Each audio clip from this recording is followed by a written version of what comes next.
Kollywood star hero దళపతి Vijay time అస్సలు బాగలేనట్టుగా ఉంది. అతనికి వరుసగా దెబ్బ మీద దెబ్బ తగులుతూనే వస్తుంది. సినిమాలకు గుడ్ బై చెప్పేసి రాజకీయాల్లోకి ప్రవేశిస్తున్న విజయ్ ప్రారంభ దశలోనే భారీ సవాళ్లను ఎదుర్కొంటూ ఉక్కిరి బిక్కిరి అవుతూ ఉన్నారు. వరుస కేసులు, సిబిఐ ఎంక్వైరీలతో నిత్యం వార్తల్లో నిలుస్తూ ఉన్నారు. ఆయన నటించిన చివరి సినిమా జననాయకన్ని జనవరి 9న రిలీజ్ చేసి ఆ తర్వాత నుంచి క్రియాశీల రాజకీయాల్లో ఫుల్ బిజీ కావాలని విజయ్ ప్లాన్ చేసుకున్నారు.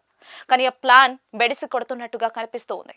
ఈ మూవీపై సిబిఎఫ్సి వర్గాలు తీవ్ర అభ్యంతరాలు వ్యక్తం చేయడం, సెన్సార్ సర్టిఫికెట్ ఇవ్వడానికి నిరాకరించడం, ఆ తర్వాత దాన్ని సవాల్ చేస్తూ టీం మద్రాస్ హైకోర్టుని ఆశ్రయించడం, ఇరు వర్గాల వాదనలు విన్న కోర్టు సెన్సార్ సర్టిఫికెట్ ఇవ్వాల్సిందేనని తీర్పు చెప్పింది. అయితే దాన్ని సవాల్ చేస్తూ సిబిఎఫ్సి మళ్లీ కేసు ఫైల్ చేయడంతో డామిట్ కథ మళ్లీ అడ్డం తిరిగింది. సినిమా రిలీజ్ ఆగిపోయింది. అది ఎప్పుడు థియేటర్లలోకి వస్తుందన్నది ఇప్పటికీ మేకర్స్ కే క్లారిటీ లేని పరిస్థితి నెలకొంది.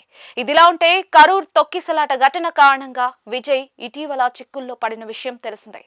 దీనిపై సిబిఐ ఎంక్వైరీ మొదలు కావడంతో హీరో విజయ్ సిబిఐ ముందు హాజరు కావడం, సిబిఐ వర్గాలు విజయ్ ని మరోసారి తమ ముందు హాజరు కావాలని ఆదేశాలు జారీ చేయడం తెలిసిందే. దీంతోనే విజయ్ సతమతం అవుతున్న వేళ తనపై మరో పిడుగు పడింది. మద్రాస్ హైకోర్టులో నటుడు, టీవీకే పార్టీ అధినేత విజయ్ కి తాజాగా చుక్కెదురైంది. ఆదాయ పన్ను శాఖ విధించిన పిటిషన్ కి వ్యతిరేకంగా విజయ్ మద్రాస్ హైకోర్టును ఆశ్రయించారు. దీనిపై విచారణ చేసిన న్యాయస్థానం ఆ పిటిషన్ ని కొట్టివేసి విజయ్ కి షాక్ ఇచ్చింది.